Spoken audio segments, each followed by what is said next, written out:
یو گایز، چطورید بچه ها؟ خوش اومدید به این ویدیوی فوق‌العاده و جذاب. توی این ویدیو بهتون یاد میدم که چجوری میتونید فردنس که اورجینال سیزن 1 و 2 مودرن وارفیر 2019 رو البته بازی کنید و تمام خاطراتتون رو دوباره زنده کنید. پس بزنید بریم سراغ این ویدیو. Let's go.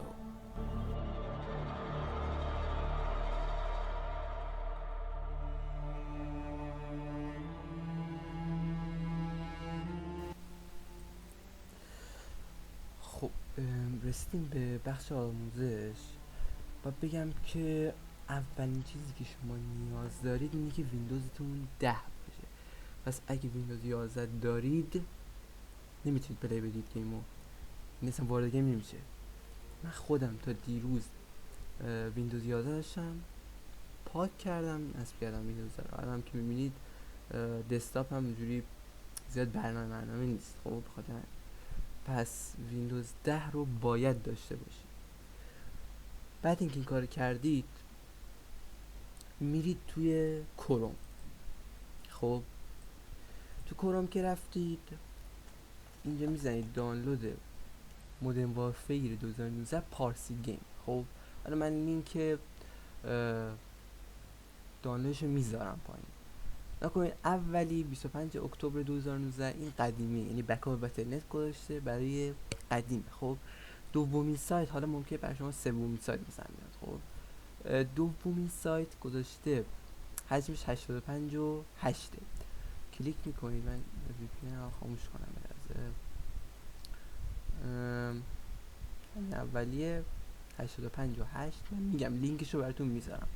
نسخه کرک شده آفلاین شامل بخش مولتی، فاقد بخش کمپین و وارزون که حالا هیچی، کمپین رو هنوز شما نمیتونید پلی بدید.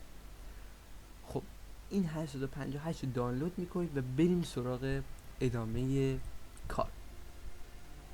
دوتا فایل من توی دیسکریپشن براتون میذارم برای دانلود. یک فایل به اسم منیو CFG هست، menu.cfg، و یکی هم دیسکورد گیم SDK.dll هست. این دوتا فایل رو شما دان میکنید. حجمشون هم میبینید که 224 کیلوبایت.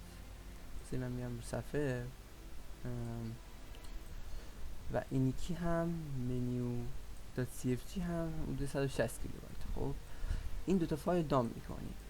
یک بار وارد گیم میشید تا توی داکیومنتتون به اصطلاح کال آف دیوتی مودرن وارفیر بیاد پوشش. وارد بخش پلیر میشید و menu.cfg رو اینجا میریزید. همونجوری که میبینید من دارم الان، دیگه نیازی ندارم بریزم. پس menu.cfg رو داخل داکیومنت مودرن وارفیر پلیرز و اینجا پیست میکنید. این از این. فایل دوم دیسکورد گیم SDK.dll رو کجا میریزید؟ داخل پوشه بازیتون میریزید. پوشه بازیتون هم همونجا که اکسترکت میکنید فایل مدرنو میادش. خب الان مثلا پوشه بازی من توی دی کال آف دیوتی مودرن وارفیر 2019 است. همینجا پیستش میکنید. حالا من قبلا ریختم، اینا همینه. من قبلا ریختم، نیازی نیستش. پس این دوتا جا میریزید. کار ما با فایل ریختن و اینجور چیزا تموم شده. میریم سراغ خود گیم رو اجرا میکنید. از کجا؟ حالا من ندیدیم که از روی دسکتاپم، چون شورتکات اضافه کردم. خب بذارید بهتون بگم از کجا شما بازی رو اجرا کنید. بذارید اول یکم صدای گیمم بیارم. خب شما یک لحظه ای بابا، اینم مگه بیرون میاد؟ خب شما داخل پوشه بازیتون یک فایلی به نام game.dx12 شیپ ریپلای هست. از طریق این گیم رو اجرا میکنن. اگر هم میخواین شورتکات بدین، همین شورتکات بدین داخل دسکتاپتون از اینجا و راحت بازی از همونجا اجرا کنید هر دفعه. پس گیم رو از این فایل فقط باید از همین فایل باز کنید گیم. خب ستاپ اولیه هم میچینیم، وارد لوکال مولتی پلیر میشیم فقط یه مشکلی که الان هست این هستش که گیم به اصطلاح سیو نمیشه. نمیدونم چرا، یعنی من هر دفعه که گیمو میبندم باز میکنم گیم سیو نمیشه. امیدوارم که پیدا کنم مشکلشو و بفهمیم که از کجا هستش. خب حالا که این کارو کردید، این دوتا فایل ریختید و وارد بازی شدید و هستید، یک فایل دیگه به نام مودرن وارفر 2019 تکست من اینجا دارم، خب که براتون میذارم داخل دیسکریپشن. اولین تکست اینو بدش کنید، این اصلا مهم نیست. اولین تکست همه گانا، اپراتورها، هر چیزی که داخل گیم لاکر رو باز میکنه، آنلاک میکنه. خب پس اینو داشته باشید اگه خاصی استفاده بکنید. اگه خیلی مشتاقید سریع برید تو گیم و ولدنس رو ببینید، اول این آخرین تکست رو کپی میکنید، کنسول رو کیبوردتون رو میزنید. کنسول همون دکمه‌ایه که زیر اسک هست و علامت مد داره. خب اونو که بزنید یک بار همچین چیزی بالای صفحتون باز میشه. کنترل وی رو میگیرید که پیست کنید و اینو اینتر میکنید. خب با این کار چه اتفاقی میفته؟ مپ هایی که نیستن تو گیم براتون ظاهر میشه، یعنی هستن توی فایل های گیم ولی تو خود مولتی نشون داده نمیشن. حالا میان وردنس رو انتخاب میکنید، مودش رو میذارید بتل رویال، از دومین بخش میاد پایین و اینجا بتل رویال انتخاب میکنید. خب باز ما کار داریم، یک تکست دیگه به نام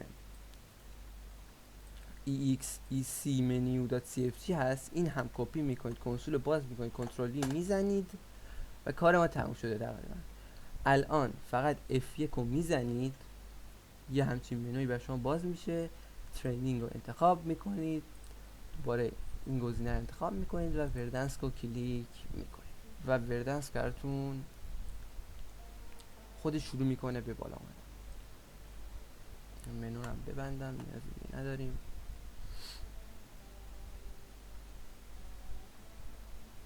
خیلی ایزی.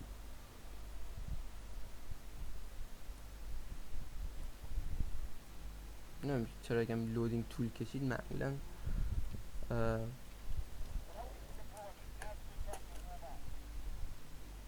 خب اینم از وردنسک اورجینال که بهتون گفته بودم. صدای گیم برای من یکم زیاد هست. خب گرافیک هم همه چیو دست بزنید راحت برای خودتون. من اینجا این درست کنم، حله. اگه دوباره همون کنسول باز کنید و دوباره همون CFG رو بزنید، دوباره این منوی میاد. خب مثلا الان میتونید اینجا رنگ مپ رو تغییر بدید، اینجوری خیلی باحال‌تره. حالا من اینو ترجیح میدم چون یکم تاریک میشه مپ. میتونید یک چیت فعال کنید، هر کاری دوست دارین کنید، FOV تون رو زیاد کنید.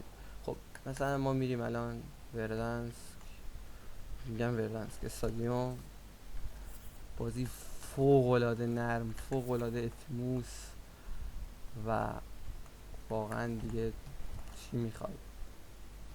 بالا هم دقت کنید که من یک نفر هستم تو گیم، یعنی هیچکی نیست. شما میتونید با فرنداتون پلی بدین و من راهش رو یاد گرفتم. یعنی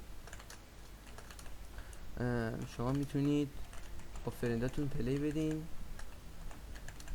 ولی حالا چون توی این به اصطلاح ویدیو تایمش زیاد میشه، من دیگه بر شما نمیذارم. این از وردنسک دوست داشتنی. امیدوارم که از این ویدیوی فوق العاده لذت برده باشید.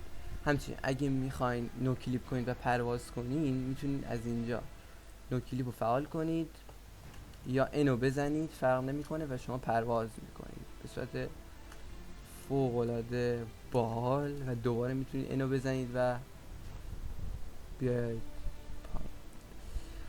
امیدوارم که از این ویدیو لذت برده باشید. لایک و کامنت، سابسکرایب فراموشتون نشه. به زودی ویدیویی آپلود میکنم که میتونید با فرندتون توی مولتی و البته وردنسک فوق العاده پلی بدید. پس حتما کانال ما رو دنبال کنید و لایک کامنت فراموشتون نشه.